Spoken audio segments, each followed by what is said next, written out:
ವಿಶೇಷ ಕಾರ್ಯಕ್ರಮಕ್ಕೆ ಸ್ವಾಗತ. ನಾನು ಹರಿಪ್ರಸಾದ್.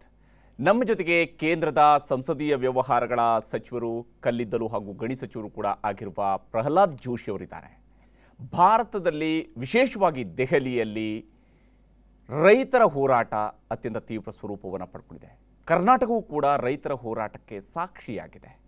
ರೈತರ ಕೂಗಿರುವಂತಹದ್ದು ಕೇಂದ್ರ ಸರ್ಕಾರ ಜಾರಿಗೊಳಿಸಿರುವಂತಹ 3 ಕೃಷಿ ಸಂಬಂಧಿತ ಕಾಯ್ದೆಗಳು ಏನು ತಿದ್ದುಪಡಿಯನ್ನು ಹೊಸದಾಗಿ ತಂದರು, ಆ ತಿದ್ದುಪಡಿಯನ್ನು ವಾಪಸ್ ಪಡಿಬೇಕು ಅನ್ನುವಂತಹ ಒತ್ತಾಯವನ್ನು ಮಾಡ್ತಿದ್ದಾರೆ. ಆದರೆ ಕೇಂದ್ರದ ಉದ್ದೇಶ ಏನು? ಯಾವ ಕಾರಣಕ್ಕಾಗಿ ಕೇಂದ್ರ ಈ ಕಾಯ್ದೆಗಳಿಗೆ ತಿದ್ದುಪಡಿಯನ್ನು ತಂದು ರೈತರಿಗೆ ಅನುಕೂಲ ಆಗುತ್ತೆ ಅನ್ನುವಂಥದ್ದನ್ನು ಕೇಂದ್ರ ಸರ್ಕಾರ ಹೇಳ್ತಾ ಇದೆ. 2022ರ ವೇಳೆಗೆ ರೈತರ ಆದಾಯ ದ್ವಿಗುಣಗೊಳಿಸ್ತೀವಿ ಅನ್ನುವಂತಹ ಪ್ರಧಾನಿಯವರ ಮಾತಿಗೂ ಕೃಷಿ ಸಂಬಂಧಿತ ಕಾಯ್ದೆಗಳ ತಿದ್ದುಪಡಿಗೂ ಇರುವಂತಹ ಸಂಬಂಧ ಏನು? ಎಲ್ಲ ವಿಚಾರದ ಬಗ್ಗೆಯೂ ಕೂಡ ಪ್ರಹ್ಲಾದ್ ಜೋಶಿ ಅವರ ಜೊತೆಗೆ ಮಾತನಾಡೋಣ. ಪ್ರಹ್ಲಾದ್ ಜೋಶಿ ಅವರೇ, ಕಾರ್ಯಕ್ರಮಕ್ಕೆ ಸ್ವಾಗತ. ನಮಸ್ಕಾರ. ಬಹಳ ಮುಖ್ಯವಾಗಿ ಭಾರತದಲ್ಲಿ ರೈತರು ಹೋರಾಡ್ತಾ ಇದ್ದಾರೆ, ಪ್ರತಿಭಟನೆ ಮಾಡ್ತಾರೆ. ನೀವು ಹೇಳ್ತಾ ಇದ್ರಿ ಇದು ರೈತರ ಸ್ನೇಹಿ ಆಗಿರುವಂತಹ ತಿದ್ದುಪಡಿಗಳು ಅಂತೇಳಿ. ರೈತರು ಹೇಳ್ತಿದ್ರೆ ಇಲ್ಲಿದು ರೈತ ವಿರೋಧಿಯಾಗಿರುವಂಥ ತಿದ್ದುಪಡಿ ಅಂತ. ಯಾಕೆ ಈ ಮಾತು ವ್ಯಕ್ತ ಆಗ್ತಾ ಇದೆ? ನೋಡಿ, ಯಾವುದೇ ಒಂದು ಮಹತ್ವದ ಬದಲಾವಣೆಯನ್ನು ತರಬೇಕಾದ್ರೆ ಅದೇ ಸಂದರ್ಭದಲ್ಲಿ ಅಥವಾ ಇದ್ದ ಒಂದು ವ್ಯವಸ್ಥೆಯನ್ನು ಉಪಯೋಗ ಮಾಡಿಕೊಂಡು ಯಾರಿಗೆ ಲಾಭನೂ ಆಗಿರ್ಬೋದು, ನಷ್ಟನೂ ಆಗಿದೆ. ಲಾಭ ಆಗಿರುವಂಥವ್ರು ಕೆಲವರು ಇದ್ದೇ ಇರ್ತಾರೆ. ಈಗ ಉದಾಹರಣೆಗೆ APMCಯಲ್ಲೇ ನೀವು ಬೆಳೆದಂಥ ಬೆಳೆಗಳನ್ನು APMC ಅದನ್ನು ಉತ್ತರ ಭಾರತದ ಭಾಷೆಯಲ್ಲಿ ಹೇಳಬೇಕಾದ್ರೆ ಮಂಡಿಯಲ್ಲಿ ಮಾರಾಟ ಮಾಡಬೇಕು ಅಂತ ಹೇಳ್ತಾರೆ.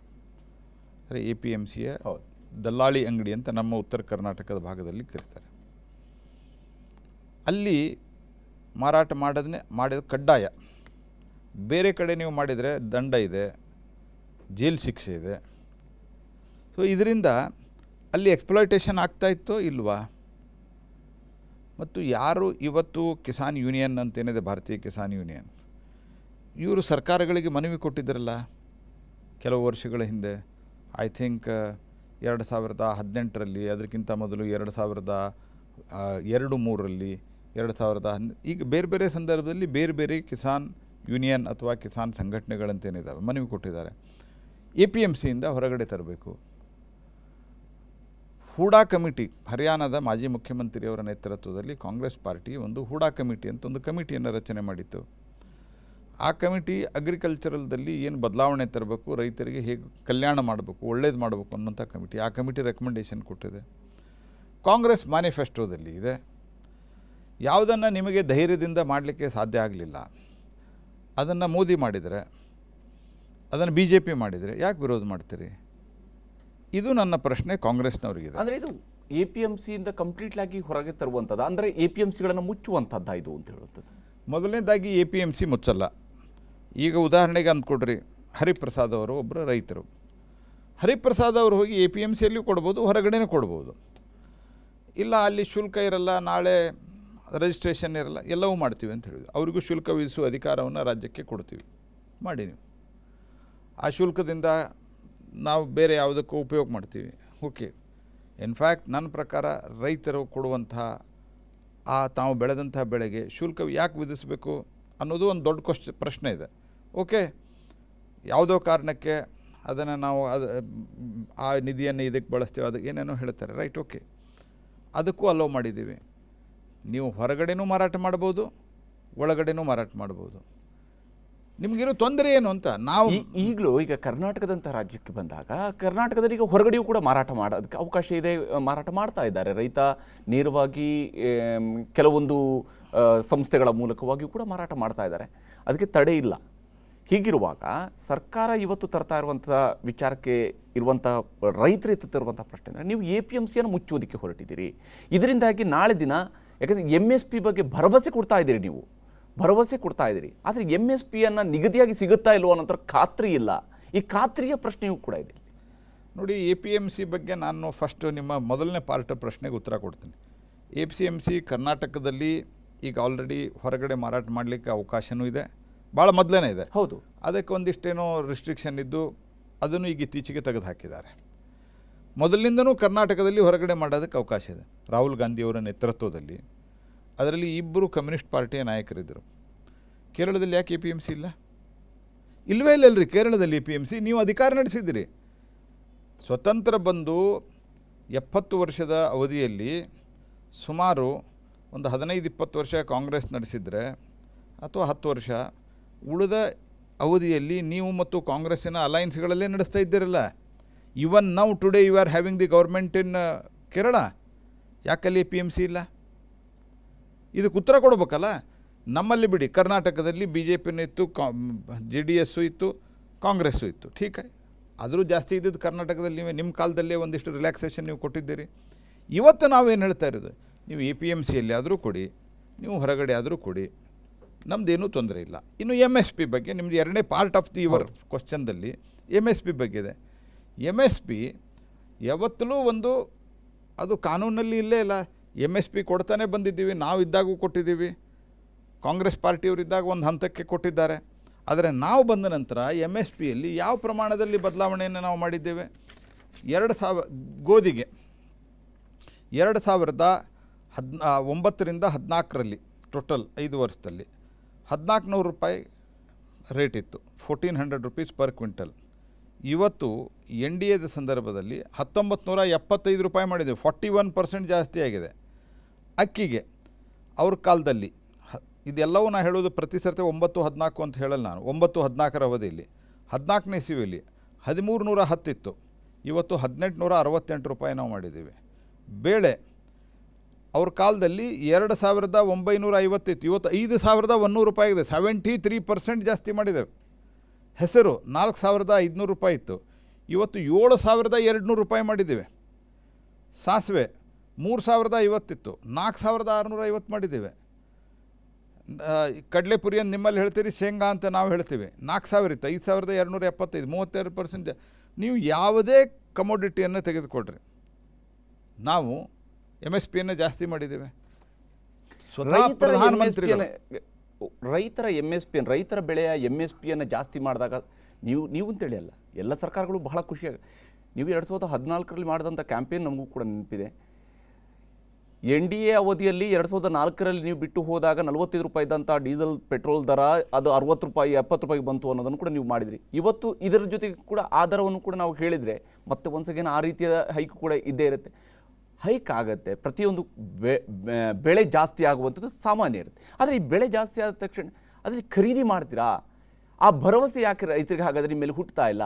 ಈಗ ವಿಶೇಷವಾಗಿ ಪಂಜಾಬ್ ಮತ್ತು ಹರಿಯಾಣದ ರೈತರು ನಿಮಗೂ ಚೆನ್ನಾಗಿ ಗೊತ್ತಿದೆ, ಫುಡ್ ಕಾರ್ಪೊರೇಷನ್ ಆಫ್ ಇಂಡಿಯಾ ಹೆಚ್ಚು ಪ್ರೊಕ್ಯೂರ್ ಮಾಡುತ್ತೆ ಅನ್ನುವಂಥದ್ದು ಗೊತ್ತಿರುವಂಥದ್ದು. ಅವ್ರು ಹಾಗಾದರೆ ಭೀತರಾಗಿದ್ದಾರೆ? ಯಾಕೆ ಅವ್ರಿಗೆ ಭೀತಿ ಇದೆ?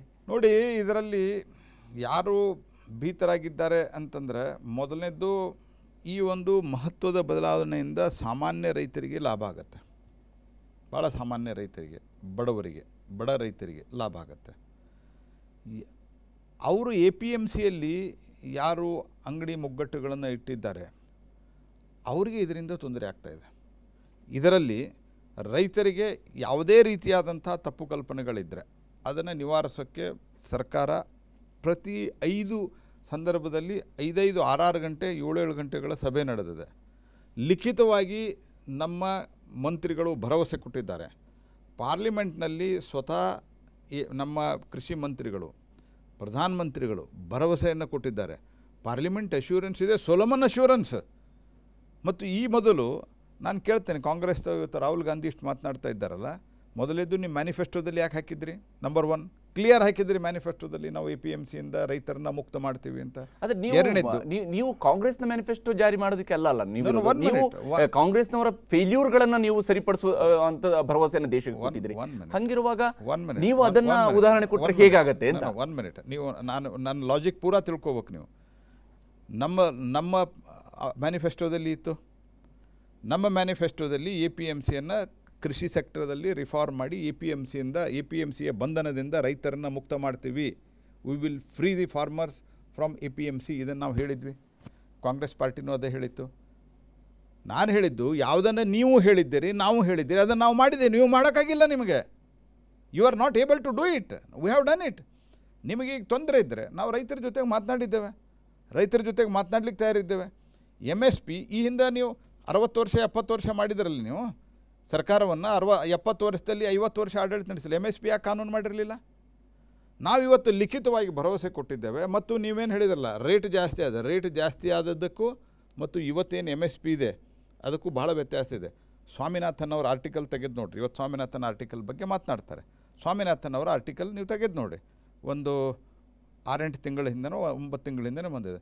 ಯಾರಾದರೂ ನನ್ನ ಆಯೋಗದ ನನ್ನ ಒಂದು ರೆಕಮೆಂಡೇಷನನ್ನು ಇಂಪ್ಲಿಮೆಂಟೇಷನ್ ಮಾಡಲಿಕ್ಕೆ, ಅನುಷ್ಠಾನ ಮಾಡಲಿಕ್ಕೆ ಪ್ರಾರಂಭ ಮಾಡಿದರೆ ಅದು ನರೇಂದ್ರ ಮೋದಿ ಸರ್ಕಾರ. ಇದು ಬರೋದು ಸ್ವಾಮಿನಾಥನ್ ಅವರು BJP ಅಲ್ಲಲ್ಲ.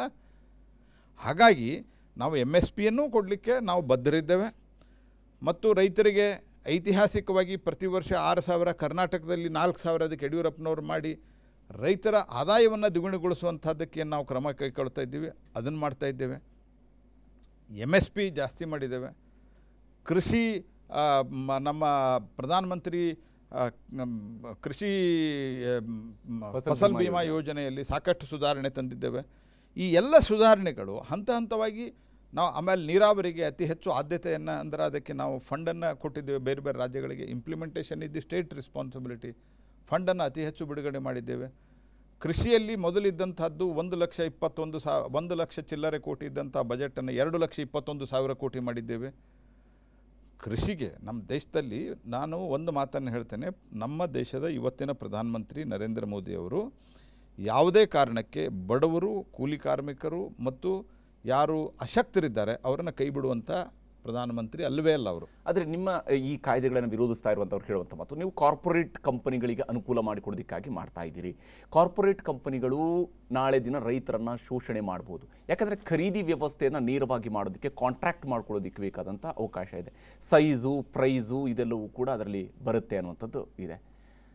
ಆದರೆ ಇಲ್ಲಿ ರೈತನನ್ನು ಹೇಗೆ ಪ್ರೊಟೆಕ್ಟ್ ಮಾಡ್ತೀರಿ ನೀವು? ರೈತನ ಭೂಮಿಯನ್ನು ಹೇಗೆ ಪ್ರೊಟೆಕ್ಟ್ ಮಾಡ್ತೀರಿ ನೀವು? ಮೊದಲನೇದ್ದು ಕಾನೂನಿನಲ್ಲಿದೆ. ಯಾರು ಸಾಮಾನ್ಯ ಮುಗ್ಧ ರೈತರಿದ್ದಾರಲ್ಲ ಅವ್ರ ಬಗ್ಗೆ ನನಗೆ ಸಿಂಪತಿ ಇದೆ, ಕಳಕಳಿ ಇದೆ. ಆದರೆ ಅವ್ರನ್ನ ಮಿಸ್ಲೀಡ್ ಮಾಡ್ತಾರೆ ಅವ್ರ ಬಗ್ಗೆ ನಾನು ಸ್ಪಷ್ಟವಾಗಿ ಹೇಳಬೇಕಾಗ್ತದೆ. ಯಾವ ಕಾನೂನಲ್ಲಿ ರೈತರ ಭೂಮಿಯನ್ನು ವಶಪಡಿಸ್ಕೊಳ್ಳಿಕ್ಕೆ ಈ ಕಾನೂನಲ್ಲಿ ಅವಕಾಶ ಇದೆ ಹೇಳಿ? ಈಗ ನೀವು ಅಮೆಂಡ್ಮೆಂಟ್ ತರೋದಕ್ಕೆ ಒಪ್ಕೊಂಡಿದ್ದೀರಿ. ಅದರಲ್ಲಿ ನೀವು ಯಾವುದೇ ಕಾರಣಕ್ಕಾಗಿಯೂ ಕೂಡ ಕಾರ್ಪೊರೇಟ್ ಈಗ ಹೋರಾಟದ ನಂತರ ಅಮೆಂಡ್ಮೆಂಟ್ ಅನ್ನು ನೀವು ಪ್ರಸ್ತಾಪಿಸಿದ್ರಿ. ಈಗಿರುವ ಕಾನೂನಿನಲ್ಲಿಯೂ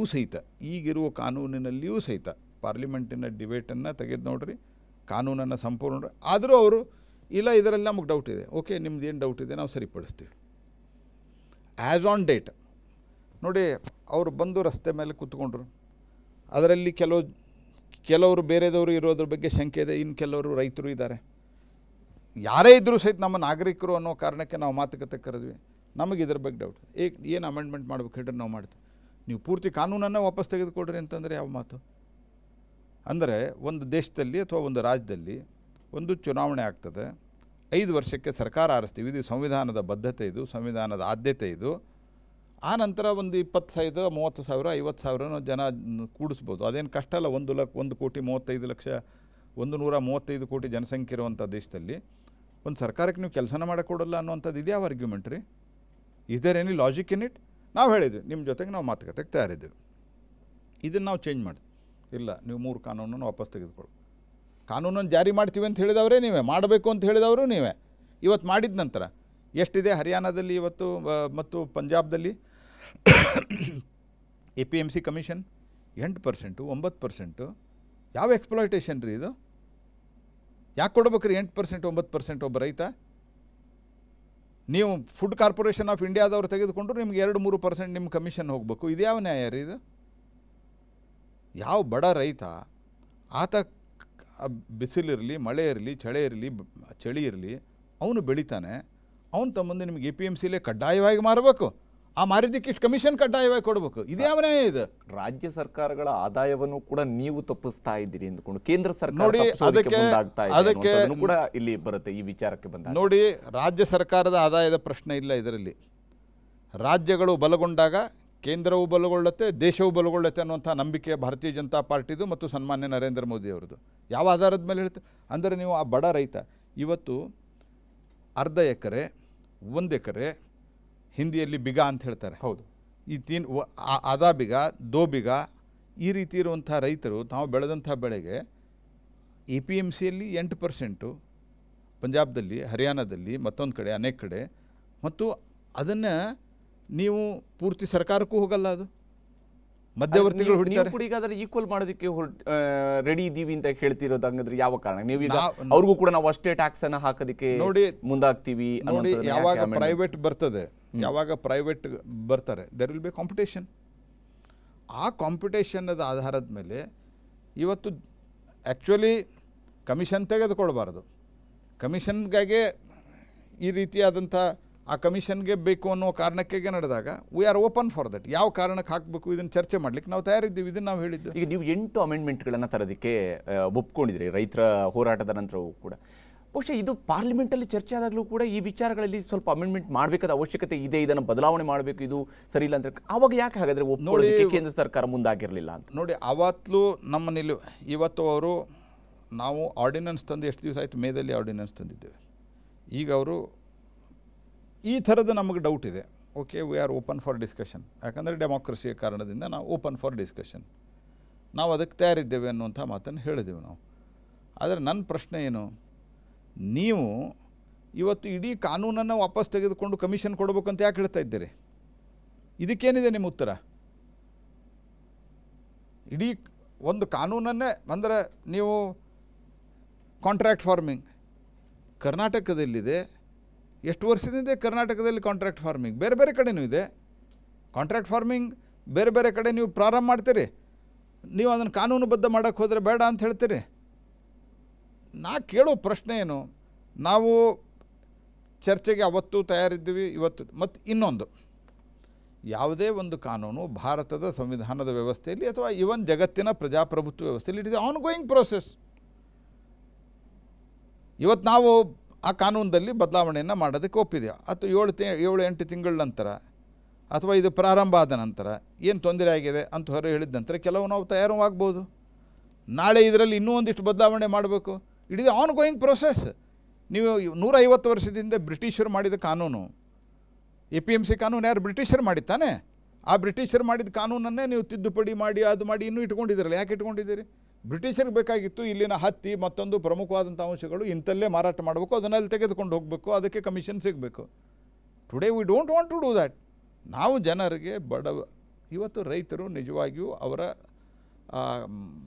ಭೂಮಿಗಳು ಸಣ್ಣದಾಗ್ತಾ ಇದ್ದಾವೆ. ದೇಶದ GDPಗೆ 30-40 ವರ್ಷದ ಹಿಂದೆ ಅವ್ರದ್ದು 60-65% ಕಾಂಟ್ರಿಬ್ಯೂಷನ್ ಇತ್ತು. ಇವತ್ತು 16-17%ಗೆ ಬಂದಿದೆ. ಯಾಕೆ? ಬೇರೆದ್ದು ಜಾಸ್ತಿ ಆಗಿದೆ contribution. That is one part. ಇನ್ನೊಂದು ಪಾರ್ಟು ಭೂಮಿಗಳು ಸಣ್ಣದಾಗ್ತಾ ಇದ್ದಾವೆ, ಅವರಿಗೆ ಇನ್ವೆಸ್ಟ್ಮೆಂಟ್ ಬರಲ್ಲ. ನೀವು ಮಾಡಿರೋ ಇದರಿಂದಾಗಿ ಅಲ್ಲಿಂದ ಕಾಂಟ್ರಿಬ್ಯೂಷನ್ ಜಾಸ್ತಿ ಆಗುತ್ತೆ ಅಂತ, ಅಥವಾ ಅಲ್ಲಿರುವಂಥವರ ಸಂಖ್ಯೆ ಕಡಿಮೆ ಆಗುತ್ತೆ ಅಂತ? ಕೃಷಿ ಅವಲಂಬಿತರ ಸಂಖ್ಯೆ ಕಡಿಮೆ ಆಗುತ್ತೆ. ಕಾಂಟ್ರಾಕ್ಟ್ ಫಾರ್ಮಿಂಗ್ದಲ್ಲಿ ಏನಿದೆಯಲ್ಲ, ಅದರಲ್ಲಿ ಎಲ್ಲಿಯೂ ಸಹಿತ ರೈತನ ಭೂಮಿಯ ಮೇಲಿನ ಹಕ್ಕನ್ನು 1 ನಯಾ ಪೈಸಾದಷ್ಟು 1% ಕಾಂಪ್ರಮೈಸ್ ಮಾಡಿಕೊಳ್ಳಲಾರದೆ ಕಾಂಟ್ರಾಕ್ಟ್ ಫಾರ್ಮಿಂಗಿಗೆ ನಾವು ಅವಕಾಶವನ್ನು ಮಾಡಿಕೊಟ್ಟಿದ್ದೇವೆ. ಅವನಲ್ಲಿ ಮಷಿನರಿ ಹಾಕ್ಬೋದು, ಅವನಲ್ಲಿ ಬೋರ್ ಹಾಕ್ಬೋದು. ಅದು ಎಲ್ಲದಕ್ಕೂ ಸಹಿತ ರೈತನ ಭೂಮಿಯನ್ನು ಒತ್ತೆ ಇಡುವ ಹಾಗಿಲ್ಲ. ಮತ್ತು ಯಾವ ಕಾಲದಲ್ಲಿಯೂ ರೈತನ ಭೂಮಿಯನ್ನು ನಾವು ತೆಗೆದುಕೊಳ್ಳಲಿಕ್ಕೆ ಆಗೋದಿಲ್ಲ. ಅಂದರೆ ಅಕಸ್ಮಾತ್ if I am A company, ನಾನು ರೈತರ ಭೂಮಿಯನ್ನು ಅದರಲ್ಲಿ ಪ್ರೊವಿಷನ್ ಇದೆ. ನೀವು ಯಾವುದೇ ಕಾರಣಕ್ಕೂ ರೈತರ ಭೂಮಿಯನ್ನು ತೆಗೆದುಕೊಳ್ಳಲಿಕ್ಕೆ ಸಾಧ್ಯವಿಲ್ಲ. ಆ ರೀತಿಯಾದಂಥ ಪ್ರೊವಿಷನ್ ಇದೆ. ಅದರಲ್ಲಿ ಒಂದು ಅವರು ಹೇಳಿದ್ರು, ಇಲ್ಲ ನೀವು DC ಕೋರ್ಟ್ ಅಂತ. ನೀವು ಸಿವಿಲ್ ಕೋರ್ಟಿಗೂ ನಾವು ಕೊಡೋಕ್ಕೆ ತಯಾರಿದ್ದೀವಿ. DC ಕೋರ್ಟ್ಗೆ ಯಾಕೆ ಹೇಳಿದ್ವಿ ಅಂದರೆ ಬೇಗ ನಿರ್ಣಯ ಆಗಬೇಕು. ಈಗ ಅವ್ರು ಹೇಳ್ತಾರೆ, ಇಲ್ಲ DC ಕೋರ್ಟ್ನಲ್ಲಿ ಯಾವ ಸರ್ಕಾರಗಳಿರ್ತವೆ, ಪೊಲಿಟಿಕಲ್ ಇನ್ಫ್ಲೂಯೆನ್ಸ್. ಠೀಕ್ ಆಗಿ ನಿಮ್ಗೆ ನ್ಯಾಯಾಂಗಕ್ಕೆ ಬೇಕು, ನ್ಯಾಯಾಂಗಕ್ಕೆ ಕೊಡೋಕ್ಕೆ ತಯಾರಿದ್ದೀವಿ ನಾವು. We are open for that. ಯಾವ ಕಾರಣಕ್ಕೂ ರೈತರ ಭೂಮಿಯನ್ನು, ಮತ್ತು ಈಗ ನಾನು ನಿಮ್ಮ ಜೊತೆ ಕಾಂಟ್ರಾಕ್ಟ್ ಮಾಡಿಕೊಂಡು, ನೀವು ರೈತರು, ನಿಮಗೆ ಹೊರಗೆ ಹೋಗೋಕ್ಕೆ ಅಧಿಕಾರ ಇದೆ. ಸಪೋಸ್ ನಾನು ನಿಮ್ಮ ಜೊತೆಗೆ ಒಂದು ಟ್ರೇಡ್ ಅಗ್ರಿಮೆಂಟ್ ಮಾಡಿಕೊಡ್ತೇನೆ. ನೀವು ಇಂಥ ಬೆಳೆಯನ್ನು ಬೆಳೀತಾ ಇದ್ದೀರಿ, ಅದಕ್ಕೆ ಈ ಬೆಳೆ ಬಂದ ನಂತರ ನಾನು ಇಷ್ಟು ಬೆಲೆಯನ್ನು ಕೊಟ್ಟು ಖರೀದಿ ಮಾಡ್ತೇನೆ. ನನಗೆ ಹೊರಗೆ ಹೋಗೋಕ್ಕೆ ಅವಕಾಶ ಇಲ್ಲ. ನಿಮಗೆ ಅಕಸ್ಮಾತ್ ಮಾರ್ಕೆಟ್ನಲ್ಲಿ ಆ ಸಂದರ್ಭದಲ್ಲಿ ರೇಟ್ ಜಾಸ್ತಿ ಇದ್ದರೆ ಹೊರಗೆ ಹೋಗೋಕ್ಕೆ ಅವಕಾಶ ಇದೆ. ಆದರೆ ಹೊರಗಡೆ ಹೋಗೋದಕ್ಕೆ ಅವಕಾಶ ಇದೆ ನಿಜ. ಈಗ ಇರುವಂಥದ್ದು ಕಾಂಟ್ರಾಕ್ಟ್ ಮಾಡಿದ ನಂತರ ಈಗ ಪ್ರತಿಕೂಲ ವಾತಾವರಣ ಇದ್ದೇ ಇರುತ್ತೆ. ಬೆಳೆಯುವಂಥದ್ದು ಹೊಲದಲ್ಲಿ ಬೆಳೆಯುವಂತಹ ಬೆಳೆ ಇದೇ ಸೈಜಲ್ಲಿ ಬರುತ್ತೆ, ಇದೇ KGಯಲ್ಲಿ ಬರುತ್ತೆ ಅಂತ ಯಾರೂ ಕೂಡ ಗ್ಯಾರಂಟಿ ಕೊಡೋಕ್ಕಾಗೋದಿಲ್ಲ. ಪ್ರತಿಕೂಲ ಹವಾಮಾನ ಇದ್ದಂಥ ಸಂದರ್ಭಗಳಲ್ಲಿ, ಪ್ರತಿಕೂಲ ವಾತಾವರಣದ ಸಂದರ್ಭಗಳಲ್ಲಿ ಬೆಳೆ ಹಾಳಾದರೆ ಆ ಸಂದರ್ಭದಲ್ಲಿ ನಿಮ್ಮ ಕಾಂಟ್ರಾಕ್ಟ್ ಎಷ್ಟರ ಮಟ್ಟಿಗೆ ರೈತರನ್ನು ಕಾಪಾಡುತ್ತೆ ಅಂತ ನೋಡಿ. ಬೆಳೆ ಎಷ್ಟು ಬೆಳೆ ಬರುತ್ತೆ ಅದಕ್ಕೆ ಏನು ರೇಟ್ ಒಪ್ಪಂದ ಆಗಿರುತ್ತೆ, ಆ ರೇಟನ್ನು ಯಾರು ನಾನು ತೊಗೊಂಡಿದ್ರೆ ಅದನ್ನು ನಾನು ಕೊಡಬೇಕು. ನಾನು ಬೆಳೆ ಒಪ್ಪಂದ ನಿಮ್ಮ ಜೊತೆ ಖರೀದಿ ಒಪ್ಪಂದ ಮಾಡ್ಕೊಂಡಿದ್ದು ನಾನು ಕೊಡಬೇಕು. ಅಕಸ್ಮಾತಾಗಿ ಬೆಳೆ ಕಮ್ಮಿ ಬಂತು, ಅದಕ್ಕೆ ಬೆಳೆ ವಿಮೆ ಆ್ಯಸ್ ಇಟ್ ಈಸ್ ಇದೆ. ಸರ್ಕಾರ ಪರಿಹಾರ NDRFದಲ್ಲಿ ಕೊಡೋದು ಅದು ಆ್ಯಸ್ ಇಟ್ ಈಸ್ ಇರುತ್ತೆ. ನೀವು ಅಕಸ್ಮಾತ್ ನೀವು ಇಂಡಿಪೆಂಡೆಂಟಾಗಿ ಮಾಡ್ತಾಯಿದ್ದೀರಿ ಅಂತೇಳಿ ಕಾಂಟ್ರಾಕ್ಟ್ ಫಾರ್ಮಿಂಗ್ ಇಲ್ಲ, ಆವಾಗ ಬೆಳೆ ನಾಶ ಆದರೆ ಏನು ಮಾಡ್ತೀರಿ? What are you going to do? ಆವಾಗೂ ಇದೇ ಆಪ್ಷನ್ ತಾನೇ ನಿಮಗಿರೋದು.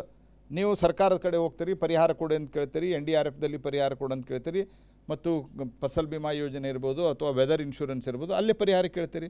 Same is applicable. ನಾವೇನಾದ್ರೂ ಹಿಂದೆ ತಗೊಂಡಿದ್ದೀವ? ನಿಮಗೆ ರೇಟ್ ಜಾಸ್ತಿ ಸಿಗಬೇಕು, ರೈತರಿಗೆ ರೇಟ್ ಜಾಸ್ತಿ ಸಿಗಬೇಕು, ದರ ಜಾಸ್ತಿ ಸಿಗಬೇಕು. ಇದು ಇದರಲ್ಲಿರುವಂಥದ್ದು. ಇಡೀ ದೇಶದಲ್ಲಿ ಯಾಕೆ ಬಂದಾಗಲಿಲ್ಲ? ಹಾಗಿದ್ದರೆ ಕೇವಲ ಪಂಜಾಬ್ ಮತ್ತು ಹರಿಯಾಣದಲ್ಲಿ ಇದರ ಇಫೆಕ್ಟ್ ಇದೆ. ಕರ್ನಾಟಕದಲ್ಲಿ ಏನು ಇಫೆಕ್ಟ್ ಇತ್ತು ಹೇಳಿ? ಇಲ್ಲೂ ಕೂಡ ಹೋರಾಟ ಮಾಡ್ತಿದ್ದಾರೆ ರೈತರು. ನೋಡಿ, ಇಲ್ಲಿ ಹೋರಾಟ ಮಾಡ್ತಾ ಇರುವಂಥ ರೈತ ಸಂಘಟನೆಗಳ ಒಂದು ಲಿಮಿಟೇಷನ್ದಲ್ಲಿ ಹೋರಾಟ. ಸಾಮಾನ್ಯ ರೈತರು ಬಂದಿದ್ದಾರೆ, ಎಲ್ಲಿ ಹೋರಾಟ ಆಗಿದೆ? ಸಾಮಾನ್ಯ ರೈತರು ಬಂದಿದ್ದಾರೆ. ಇವನ್ ಅಲ್ಲಿನೂ ಕೂಡ ಯಾಕೆ ನೀವು ರಾವ್ ಆ ಥರದ ಮಾವೋಯಿಸ್ಟ್ಗಳನ್ನು ಬಿಡಬೇಕು ಅಂತ ತಿಳ್ಕೊಂಡು ಅದರಲ್ಲಿ ಘೋಷಣೆ ಆಗ್ತಾ ಇದ್ದೀರಿ? ಅಲ್ಲಿ ಹೋರಾಟ ಮಾಡ್ತಿರುವಂಥ ಯೂನಿಯನ್ ಹೇಳಿದೆ ಅದಕ್ಕೂ ನಮಗೂ ಸಂಬಂಧ ಇಲ್ಲ ಅನ್ನೋ ಅವರು ಸ್ಪಷ್ಟನೆಯನ್ನು ಕೊಟ್ಟಿದ್ದಾರೆ. ಈ ರೀತಿಯಾಗಿ ಮಾಡಬಾರ್ದು, ಡಿರೇಲ್ ಮಾಡಬಾರ್ದು ನಮ್ಮ ಹೋರಾಟವನ್ನು ಅಂತ ಹೇಳಿದ್ದಾರೆ. ಆದರೆ ನೀವು ಕೇಂದ್ರ ಸರ್ಕಾರದ ಮಂತ್ರಿ ಹೇಳ್ತಾರೆ ಇದನ್ನು ಲೆಫ್ಟಿಸ್ಟು ಮಾವೋಯಿಸ್ಟ್ಗಳು ಸೇರ್ಕೊಂಡು ಇದರೊಳಗಡೆ ನುಗ್ಗಿದ್ದಾರೆ ಅನ್ನೋದು. ಹಾಗಾದರೆ ನುಗ್ಗುವ ಸಾಧ್ಯತೆ ರೈತರು ಹೋರಾಟ ಮಾಡಬಾರ್ದು. ಅಲ್ಲಿ ಯಾರೋ ಬಂದು ಪ್ಲಕಾರ್ಡ್ ಹಿಡಿದ ತಕ್ಷಣ ನಾಳೆ ದಿನ ಬಿಜೆಪಿಯವರು ಹೋರಾಟ ಮಾಡ್ತಿರೋ ಅಲ್ಲಿ ಯಾರೋ ಬಂದು ಪ್ಲಕಾರ್ಡ್ ಹಿಡಿದ ತಕ್ಷಣ ಬಿಜೆಪಿಯವರು ಅವ್ರ ಜೊತೆಗೆ ಸೇರ್ಕೊಂಡಿದ್ದಾರೆ ಅಂತ ಹೇಳಿ ನೋಡಿ. ಕೇಂದ್ರೀಯ ಮಂತ್ರಿ ಆದಂಥ ಸನ್ಮಾನ್ಯ ಪಿಯೂಷ್ ಗೋಯಲ್ ಅವರು ಹೇಳೋದು ಬಿ ಕಾಷಿಯಸ್ ಅಬೌಟ್ ದಿಸ್ ಅಂತ. ನಾವಾದರೂ ಈಗ ಅವ್ರಿಗೆ ರೈತರ ಹಾಗಿದ್ರೆ ನಾವು ರೈತರ ಮಾತುಕತೆಗೆ ಕರಿತಿರಲಿಲ್ಲ.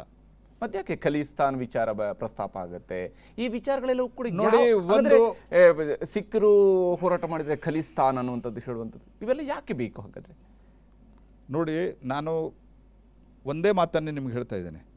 ಯಾರೋ ಒಂದು ಸ್ಟೇಟ್ಮೆಂಟ್ ಕೊಟ್ಟಿದ್ದು ಮತ್ತು ಸರ್ಕಾರ ಅಧಿಕೃತವಾಗಿ ಏನು ನಿಲುವು ತೆಗೆದುಕೊಂಡಿದೆ, ನಮ್ಮ ರಾಷ್ಟ್ರೀಯ ಅಧ್ಯಕ್ಷರು ಏನು ನಿಲುವು ತೆಗೆದುಕೊಂಡಿದ್ದಾರೆ, that is very important. We are very clear. ನಾವು ಅವ್ರು ಖಲಿಸ್ತಾನಿ ಅಂತ ಅನ್ನೋದೇ ನಮ್ಮ ನಿಲುವಾಗಿದ್ದಾರೆ. ನಾವು ಅವ್ರ ಮಾತುಕತೆ ಕರಿತಿರಲಿಲ್ಲ. ಅವರು ಕೊಟ್ಟಿರುವಂತಹ ಬೇಡಿಕೆಗಳನ್ನು ಪರಿಶೀಲಿಸಿ ಅವರಿಗೆ ಉತ್ತರ ಕೊಡ್ತಿರಲಿಲ್ಲ. ಸ್ವತಃ ದೇಶದ ಗೃಹ ಮಂತ್ರಿಗಳು ಅವ್ರನ್ನ ಕರೆದು ಮಾತನಾಡ್ತಾ ಇರಲಿಲ್ಲ. ನಮ್ಮ ಕ್ಯಾಬಿನೆಟ್ನಲ್ಲಿ ಹಾಗೆ ನಂಬರ್ 2 ನಂಬರ್ 3 ಅಂತ ಅನ್ನೋದು ಒಂದು ಜನರಲ್ ಅಂಡರ್ಸ್ಟ್ಯಾಂಡಿಂಗು. ಅವರು for all practical purpose number 3ದಲ್ಲಿ ಇದ್ದಾರೆ. ರಾಜನಾಥ್ ಸಿಂಗ್ ಅವರ ನಂತರ ಅವರೇ ಪ್ರಮುಖವಾಗಿರುವಂಥದ್ದು. ಅವರು ಸ್ವತಃ ಕರೆದು ಮಾತನಾಡಿಸಿದ್ದಾರೆ ಅಮಿತ್ ಶಾ ಅವರು. ಯಾರೋ ಒಬ್ಬಿಬ್ಬರು ಉತ್ಸಾಹದಲ್ಲಿ ಅಥವಾ ರಾಂಗ್ ಕನ್ಸೆಪ್ಷನ್ನಿಂದ ನಮ್ಮ ಪಾರ್ಟಿಯವರೇ ಹೇಳಿಕೆ ಕೊಟ್ಟಿರ್ಬೋದು. BJP ಅವರು ಇದು ಖಲಿಸ್ತಾನಿ ಮೂವ್ಮೆಂಟ್ ಅಂತ ನಾವು ಹೇಳಿಲ್ಲಲ್ಲ. BJP ಅಧಿಕೃತ ಹೇಳಿಕೆ ಅಲ್ಲಲ್ಲ. ಮತ್ತು ಅವ್ರಿಗೆ ಹೇಳಿದವರಿಗೆ ಏನು ತಿಳುವಳಿಕೆ ಹೇಳಬೇಕು, ಏನು ಬುದ್ಧಿ ಹೇಳಬೇಕು ಅದನ್ನು ನಾವು ಹೇಳಿದ್ದೇವೆ. ಬಟ್ ಕ್ವಶನ್ ಈಸ್, ಇದರಲ್ಲಿ ನಿಮಗೆ ರೇಟ್ ಜಾಸ್ತಿ ಸಿಗುತ್ತೆ, ನಿಮ್ಮ ಭೂಮಿಗೆ ಮತ್ತು ನಿಮ್ಮ ಬೆಳೆಗಳಿಗೆ ಯಾರೂ ತೊಂದರೆ ಕೊಡೋಕ್ಕೆ ಸಾಧ್ಯ ಇಲ್ಲ. ನೀವು ಎಲ್ಲಿ ಬೇಕಾದ್ರಲ್ಲಿ ಮಾರಾಟ ಮಾಡ್ಬೋದು ನಿಮಗೆ. ಮತ್ತು ನಿಮ್ಮ ಪ್ರೊಕ್ಯೂರ್ಮೆಂಟನ್ನು ಇವತ್ತನ್ನು ನಿಮ್ಮ ಮನೆಯಿಂದ ನೀವು ಬೆಳೆದಂಥ ಜೋಳ ಇರ್ಬೋದು, ಗೋಧಿ ಇರ್ಬೋದು, ಅಕ್ಕಿ ಇರ್ಬೋದು, ನೀವು APMCಗೆ ತೆಗೆದುಕೊಂಡು ಕಾಯಬೇಕು. ಉಲ್ಟಾ ಯಾರೋ ಒಬ್ಬರು ಬಂದು ನಿಮ್ಮ ಮನೆಗೆ ತೆಗೆದುಕೊಂಡು ಹೋಗ್ತಾರೆ. ಈ ಹೊಸ ವ್ಯವಸ್ಥೆ ನಿರ್ಮಾಣ ಮಾಡಿದರೆ ನಿಮಗೆ ಯಾಕೆ ತೊಂದರೆ ಆಗಬೇಕು? ಈ ನೀವು ಇಷ್ಟೆಲ್ಲ ಅಮೆಂಡ್ಮೆಂಟ್ 8 ಅಮೆಂಡ್ಮೆಂಟನ್ನು ಪ್ರಸ್ತಾಪಿಸಿದ್ರಿ. ಕೇಂದ್ರ ಸರ್ಕಾರ, ಗೃಹ ಸಚಿವರು ಕೂಡ ಮಾತನಾಡಿದರು, ರೈತರ ಜೊತೆಗೆ ಕನ್ವಿನ್ಸ್ ಮಾಡುವಂಥ ಪ್ರಯತ್ನ ಇತ್ತು. ಇವತ್ತು ಮತ್ತು ತೀವ್ರಗೊಂಡಿದೆ. ಡೆಲ್ಲಿಗೆ ಬರುವಂತಹ ಮಾರ್ಗಗಳನ್ನು ಬಂದ್ ಮಾಡುವಂಥರ ಕಡೆ ಕೂಡ ರೈತರು ಬಂದಾಗ್ತದೆ. ಹಾಗಾದರೆ ಈ ಹೋರಾಟವನ್ನು ಯಾವ ರೀತಿಯಲ್ಲಿ ನೀವು ಬಗೆಹರಿಸೋದಕ್ಕೆ ಸಾಧ್ಯ ಆಗುತ್ತೆ ಅನ್ನೋಂಥ ವಿಶ್ವಾಸ ಇವತ್ತು ಕೇಂದ್ರ ಸರ್ಕಾರಕ್ಕಿದೆ? ನೋಡಿ, ನಾವು ಮಾತುಕತೆಯಿಂದ ಅವರನ್ನು, ಯಾರು ನಿಜವಾದ ರೈತರು ಅದರಲ್ಲಿ ಭಾಗಿಯಾಗಿದ್ದಾರೆ ಅವರನ್ನು ಮನವೊಲಿಸ್ತೇವೆ. ಮಾತುಕತೆಗೆ ಭಾರತೀಯ ಜನತಾ ಪಾರ್ಟಿ, ಮೋದಿ ನೇತೃತ್ವದ ಸರ್ಕಾರ ಓಪನ್ ಇದೆ. ಆದರೆ ನೀವು ಪೂರ್ತಿ ಕಾನೂನನ್ನೇ ನೀವು ವಾಪಸ್ ತೆಗೆದುಕೊಂಡ್ರೆ ಅಂದರೆ ಇದು ಸಾಧ್ಯ ಇಲ್ಲ. ಯಾಕಂದರೆ ಇದು ಜನರ ಹಿತದಲ್ಲಿದೆ ಮತ್ತು ನಾವು ಬಂದಿರುವಂಥದ್ದು. ಮತ್ತು ಇನ್ನೊಂದು ನಾನು ಹೇಳೋದು, ಕಾಂಗ್ರೆಸ್ ಪಾರ್ಟಿಯವರು ಹೋಗಿ ಸಪೋರ್ಟ್ ಮಾಡ್ತಾ ಇದ್ದಾರೆ, ಬೇರೆ ಬೇರೆ ಪಾರ್ಟಿಯವರು ಹೋಗಿ ಸಪೋರ್ಟ್ ಮಾಡ್ತಾ ಇದ್ದಾರೆ. ಆಯ್ತು ರೀ, ನಾವು ಈ ಕಾನೂನನ್ನು ಮಾಡಿದ್ದೇವೆ. ಒಂದು 5 ವರ್ಷದಲ್ಲಿ ಪ್ರತಿ ಸರ್ತಿ ಚುನಾವಣೆಗಳು ಬರ್ತಾವೆ, ರಾಜ್ಯಗಳಲ್ಲಿ ಚುನಾವಣೆಗಳು ಬರ್ತಾವೆ. ರಾಜಸ್ಥಾನ ಸಪೋರ್ಟ್ ಮಾಡಿದೆ. ನೀವು ಪೊಲಿಟಿಕಲಿ ಮಾತನಾಡೋದಾದರೆ ಜನರ ಬೆಂಬಲ ಯಾವಾಗ ನಿಮ್ಗೆ ಗೊತ್ತಾಗೋದು? ಒಂದು ಚುನಾವಣೆಯಲ್ಲಿ. ಮೊನ್ನೆನ ರಾಜಸ್ಥಾನದ ಚುನಾವಣೆಯಲ್ಲಿ ರಾಜಸ್ಥಾನ ಸರ್ಕಾರ ನಿಂತು ಬೆಂಬಲ ಕೊಟ್ಟಿದೆ. ಅವ್ರ ಹೋರಾಟಕ್ಕೆ, ರೈತರು ಮಾಡ್ತಾ ಇರುವಂಥ ಹೋರಾಟಕ್ಕೆ ಬೆಂಬಲ ಕೊಟ್ಟಿದೆ. ಏನಾಯ್ತು ರಾಜಸ್ಥಾನದಲ್ಲಿ ಚುನಾವಣೆಯಲ್ಲಿ? ಇಡೀ ದೇಶದಲ್ಲಿ ಇವರು ರಸ್ತೆಗೆ ಬಂದು ಕೂತ ನಂತರ 58 ಕಡೆ ಬೈ ಇಲೆಕ್ಷನ್ ಆಯಿತು. ಏನಾಯ್ತು ಬೈ ಇಲೆಕ್ಷನ್ದಲ್ಲಿ? ಒಂದು 50,000 ಜನ ಇರ್ಬೋದಲ್ಲಿ. ಅವ್ರ ಬಗ್ಗೆ ನಮಗೆ ಸಿಂಪತಿ ಇದೆ. ಒಬ್ಬನು ರಸ್ತೆಯಲ್ಲಿ ಕೂತರು ಮೋದಿ ಸರ್ಕಾರಕ್ಕೆ ಸಿಂಪತಿ ಇದೆ. ಅಂದ್ರೆ ಎಲೆಕ್ಷನ್ ನಲ್ಲಿ ಗೆಲ್ಲುವಂಥದ್ದೇ ಈಗ ನಿಮಗೆ ಸಿಕ್ಕಿರುವಂತ ಇದು ಜನಮತ, ಈ ನಿಮ್ಮೆಲ್ಲ ಕಾಯ್ದೆಗಳಿಗೆ ಸಿಕ್ಕಿರುವಂತ ಜನಮತ 100% BJPಯ ಪರವಾಗಿ, ಮೋದಿಯವರ ಈ ವಿಚಾರದ ಪರವಾಗಿ ಇದ್ದೇ ಇದೆ. ಓಕೆ, ತಪ್ಪು ತಿಳುವಳಿಕೆಯಿಂದ ಯಾರು ಕೂತಿದ್ದಾರೆ ಅವರು ನಮ್ಮವರು ಅನ್ನುವಂಥ ಭಾವನೆಯಿಂದ ನಾವು ಮಾತನಾಡ್ತೀವಿ. ನೀವು ಈ ಬಿಲ್ಗಳ ಬಗ್ಗೆ, ಈ ಕಾಯ್ದೆಗಳ ಬಗ್ಗೆ ಜನರಿಗೆ ಮನವರಿಕೆ ಮಾಡಿಕೊಡುವಂಥ ಸಂಪೂರ್ಣ ಆಂದೋಲನವನ್ನು ನಾವು ತೆಗೆದುಕೊಳ್ತೇವೆ. ಆಂದೋಲನ ಇನ್ ದಿ ಸೆನ್ಸ್ ನಾವು ಹೋರಾಟ ಅಲ್ಲ, ಜನರಿಗೆ ಹೋಗಿ ಹೇಳ್ತೇವೆ ಇದರಿಂದ ನಿಮಗೇನು ಲಾಭ ಇದೆ, ಯಾವ ರೀತಿ ನಿಮಗೆ MSP ಜಾಸ್ತಿ ಆಗಿದೆ, ಯಾವ ರೀತಿ ನಿಮಗೆ ರೇಟ್ ಜಾಸ್ತಿ ಸಿಗ್ತದೆ, ಯಾವ ರೀತಿ ನೀವು ಈ ಒಂದು APMCಯ ದಲ್ಲಾಳಿಗಳ ಸಂಕೋಲೆಯಿಂದ ಮುಕ್ತರಾಗ್ತೀರಿ. ಕಾಂಗ್ರೆಸ್ ಪಾರ್ಟಿ ಇದೆ ಬೇಸಿಕಲಿ ದಲ್ಲಾಳಿಗಳ ಪಾರ್ಟಿ. ನೀವು ದೇಶದಲ್ಲಿ ಏನೇ ಖರೀದಿ ಮಾಡಿದರೂ ಸಹಿತ, ಅದು ಡಿಫೆನ್ಸ್ ಇದ್ದಿರ್ಬೋದು, ಅದು ಚಾಪರ್ಸ್ ಇರ್ಬೋದು, ಅಥವಾ ಬೋಫೋರ್ಸ್ ಇರ್ಬೋದು, ಏನು ಮಾಡಿದರೆ ನೀವು ಮಧ್ಯವರ್ತಿಗಳನ್ನು ಇಟ್ಟ ಮಾಡಿರಿ. ಹೀಗಾಗಿ ಇದರಲ್ಲಿ ಮಧ್ಯವರ್ತಿಗಳನ್ನು ಇಡಕ್ಕೆ ಹೊರಟಿದ್ದೀರಿ ನೀವು. ನಾವು ಮಧ್ಯವರ್ತಿಗಳು ಬೇಡ, ನೇರವಾಗಿ ನನಗೆ ಬೇಕಾ ನನಗೆ ಮಾರಾಟ ಮಾಡಿರಿ, ಇನ್ನೊಬ್ಬನಿಗೆ ಬೇಕಾ ಇನ್ನೊಬ್ಬನಿಗೆ ಮಾರಾಟ ಮಾಡಿರಿ. ಓಕೆ, ಅದರಲ್ಲಿ ಏನಾದರೂ ಈಗ ಸುಗ್ಗಿ ಅಂತ ನಾವೇನು ಹೇಳ್ತೀವಿ, ಹೌದು, ಅಂದರೆ ಕಟಾವೆಲ್ಲ ಆದ ನಂತರ ಆವಾಗ ತೊಂದರೆ ಆಯಿತಾ? ಸರ್ಕಾರ ಇದೆ ರೀ, ಓಪನ್ ಇದೆ, ನಿಮ್ಮ ಸರ್ಕಾರ ಇದು. ನೀವು ಒಂದು ಕಾನೂನನ್ನೇ ರಚನೆ ಮಾಡಬಾರ್ದು. ನಾವು ಹೇಳಿದ್ದೇ ಕಾನೂನು ಅಂತನ್ನುವಂಥದ್ದು ಇದು ಒಂದು ಅನಾರ್ಕಿ ಅಲ್ವಾ, ಇದು ಅರಾಜಕತೆ ಅಲ್ವಾ? ಇದು ಒಂದು ಸರ್ಕಾರ ದೇಶದ ಜನ ತಂದಿದ್ದಾರೆ ತಾನೇ. 303 ಜನನ ಲೋಕಸಭಾ ಸದಸ್ಯರನ್ನ ತರಿಸೋದು, 15-20 ರಾಜ್ಯ ಸರ್ಕಾರಗಳಿರೋದು, ಮತ್ತು ಬೈ ಇಲೆಕ್ಷನ್ದಲ್ಲೆಲ್ಲ ಬರೋದು ಈ ಜನರ ಆದೇಶ ತಾನೇ. ನಾವೇನಾದರೂ ಕದ್ದು ಮುಚ್ಚು ಏನಾದರೂ ಮಾಡಿದ್ದೇವೆ? ನಮ್ಮ ಮ್ಯಾನಿಫೆಸ್ಟೋದಲ್ಲಿದೆ. It is there in our manifesto. ನಾವು APMC ಕಾನೂನನ್ನು ತೆಗಿತೀವಿ, ನಮ್ಮ ಇದರಲ್ಲಿದೆ.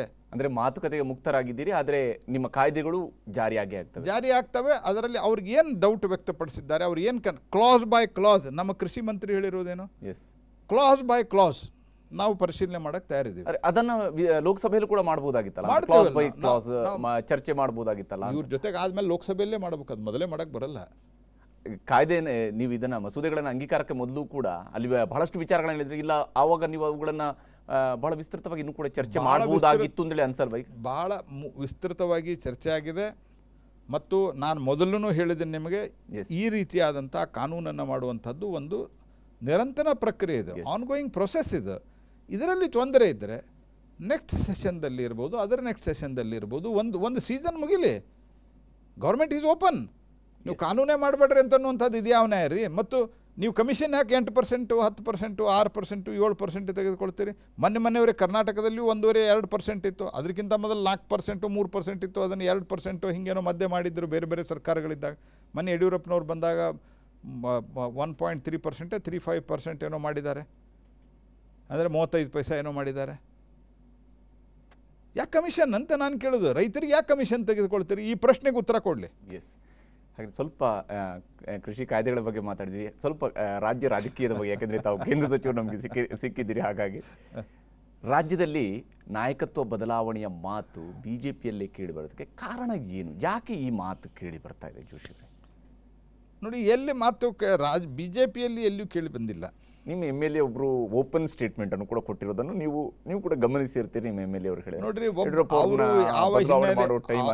ಅವರು ಯಾವ ಹಿನ್ನೆಲೆಯಲ್ಲಿ ಕೊಟ್ಟರು ಮತ್ತು ಅವರಿಗೆ ರಾಜ್ಯ ಅಧ್ಯಕ್ಷರು ಏನು ಹೇಳಬೇಕು, ಏನು ಕಮ್ಯುನಿಕೇಟ್ ಮಾಡಬೇಕು ಮಾಡಿದ್ದಾರೆ ಅಂತ ನನಗಿರುವ ಮಾಹಿತಿ. ಓಕೆ, ಉಳಿದಂತೆ ಆ ಒಬ್ಬರು MLA ಬಿಟ್ಟರೆ ಯಾವ MLA ಅಥವಾ ಯಾವ ಭಾರತೀಯ ಜನತಾ ಪಾರ್ಟಿಯ ಅಧಿಕೃತ ನಾಯಕರು ನಾಯಕತ್ವ ಬದಲಾವಣೆ ಬಗ್ಗೆ ಮಾತನಾಡಿಲ್ಲ. ಮಾಧ್ಯಮದಲ್ಲಿ ಬರ್ತಾ ಇದೆ. ಮಧ್ಯದಲ್ಲಿ ಸುಮ್ಮನೆ ಅಂತೂ ಬರೋದಿಲ್ಲಲ್ಲ, ಏನಾದರೂ ಒಂದು ಬೆಂಕಿದ್ರೆ ಮಾತ್ರ ಹೊಗೆ ಆಡೋದಲ್ವ ಜೋಶಿ? ಕೂಡ ಗೊತ್ತು, ರಾಜಕಾರಣದ ಭಾಗವಾಗಿ ಏನು ನಡೀತಾ ಇದೆ. ಆರ್ಟಿಫಿಷಿಯಲ್ ಹೊಗೆ ಎಬ್ಬಿಸುವಂತದ್ದು ಇವತ್ತು ವ್ಯವಸ್ಥೆ ಇದೆ.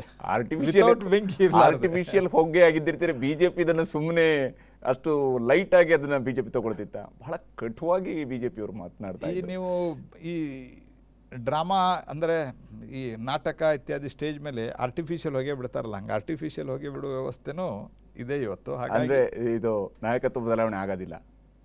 ಯಾವುದೇ ರೀತಿಯ ಆ ಪ್ರಸ್ತಾಪ ಭಾರತೀಯ ಜನತಾ ಪಾರ್ಟಿಯ ಕೇಂದ್ರೀಯ ನಾಯಕತ್ವದ ಮುಂದೆ ನನಗೆ ಗೊತ್ತಿರೋ ಮಟ್ಟಿಗೆ ಇಲ್ಲ.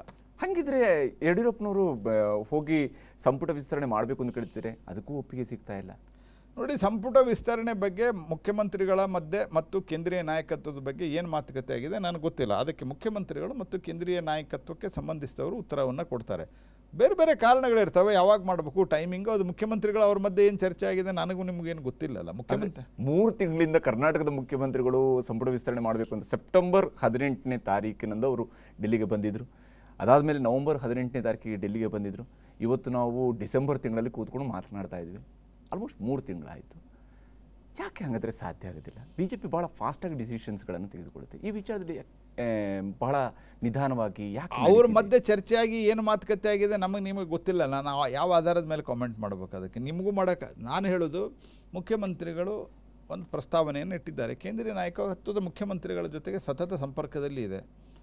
ಹಾಗಾಗಿ ನನಗೇನು ಪರ್ಮಿಷನ್ ಕೊಟ್ಟಿಲ್ಲ ಅನ್ನೋ ಕಾರಣಕ್ಕಲ್ಲ, ಏನೋ ಒಂದು ಇಬ್ಬರಲ್ಲಿಯೂ ಒಂದು ಹೊಂದಾಣಿಕೆ, ಅಂದರೆ ಒಂದು ಮಾನಸಿಕ ಒಂದು ರೀತಿಯಲ್ಲಿ ಇಬ್ಬರಿಗೂ ಒಪ್ಪಿಗೆ ಆಗುವಂಥ ಒಂದು ಸೂತ್ರ ಇದೆ. ಆ ಸೂತ್ರ ಬರ್ತದೆ. ಯಾವಾಗ ಬರ್ತದೆ 4-5 ಜನ ಮಂತ್ರಿಗಳು ಖಾಲಿ ಇದ್ದರೆ ಏನಾಗಲ್ಲಲ್ಲ. Others are doing good work. ಬೇರೆದವರೆಲ್ಲ ಕೆಲಸ ಮಾಡ್ತಾ ಇದ್ದಾರೆ, ಮುಖ್ಯಮಂತ್ರಿಗಳು ಆದಿಯಾಗಿ ಚೆನ್ನಾಗಿ ಮಾಡ್ತಾರೆ. ಅಂದರೆ ಸದ್ಯಕ್ಕೆ ಆ ಪ್ರಸ್ತಾಪ ಹಂಗಾದರೆ ಆಗೋದಿಲ್ಲ ಅಂತ? ಆಗ್ಬೋದು, ಎನಿ ಟೈಮ್ ಆಗ್ಬೋದು. ಈಗ ಗ್ರಾಮ ಪಂಚಾಯತಿ ಚುನಾವಣೆಗಳು ನಡೆದಿವೆ. ಹಾಗಾಗಿ ಎನಿ ಮೂಮೆಂಟ್ ಅದು ಮುಗಿದ ನಂತರ ಆಗ್ಬೋದು. ಐ ಆಮ್ ನಾಟ್ ಟೆಲ್ಲಿಂಗ್ ಆಗೋದೇ ಇಲ್ಲ ಅಂತ ಹೇಳ್ತಾ ಇಲ್ಲ ನಾನು, ಆಗ್ಬೋದು. ಆದರೆ ಈಗ ಮುಖ್ಯಮಂತ್ರಿಗಳು ಏನು ಬೇಡಿಕೆ ಇಟ್ಟಿದ್ದಾರೆ, ಕೇಂದ್ರೀಯ ನಾಯಕತ್ವ ಅದಕ್ಕೆ ಏನು ಹೇಳಿದೆ, ಅದು ನನಗೆ ಗೊತ್ತಿಲ್ಲ. ನಾನು ಅದರ ಬಗ್ಗೆ ಹೆಚ್ಚು ಮಾತನಾಡಲಿಕ್ಕೆ ಹೋಗಲ್ಲ. ಧನ್ಯವಾದ ಜೋಶಿ ಅವರು, ಇಷ್ಟೊತ್ತು ಟಿವಿ ಜೊತೆಗೆ ಜಾಯ್ನ್ ಆಗಿ ತಮ್ಮ ಅಭಿಪ್ರಾಯಗಳನ್ನು ಶೇರ್ ಮಾಡ್ಕೊಂಡಿದ್ದಕ್ಕಾಗಿ. ಇದು ಕೇಂದ್ರ ಸಚಿವರಾಗಿರುವ ಪ್ರಹ್ಲಾದ್ ಜೋಶಿಯವರ ನೇರವಾದಂತಹ ಮಾತು. ನಾವು ಕೃಷಿ ಸಂಬಂಧಿತ ಕಾಯ್ದೆಗಳ ತಿದ್ದುಪಡಿಯ ವಿಚಾರದಲ್ಲಿ ಮಾತುಕತೆಗೆ ಮುಕ್ತವಾಗಿದ್ದೀವಿ. ಆದರೆ ಕಾಯ್ದೆಯನ್ನು ಜಾರಿಗೊಳಿಸ್ತೀವಿ.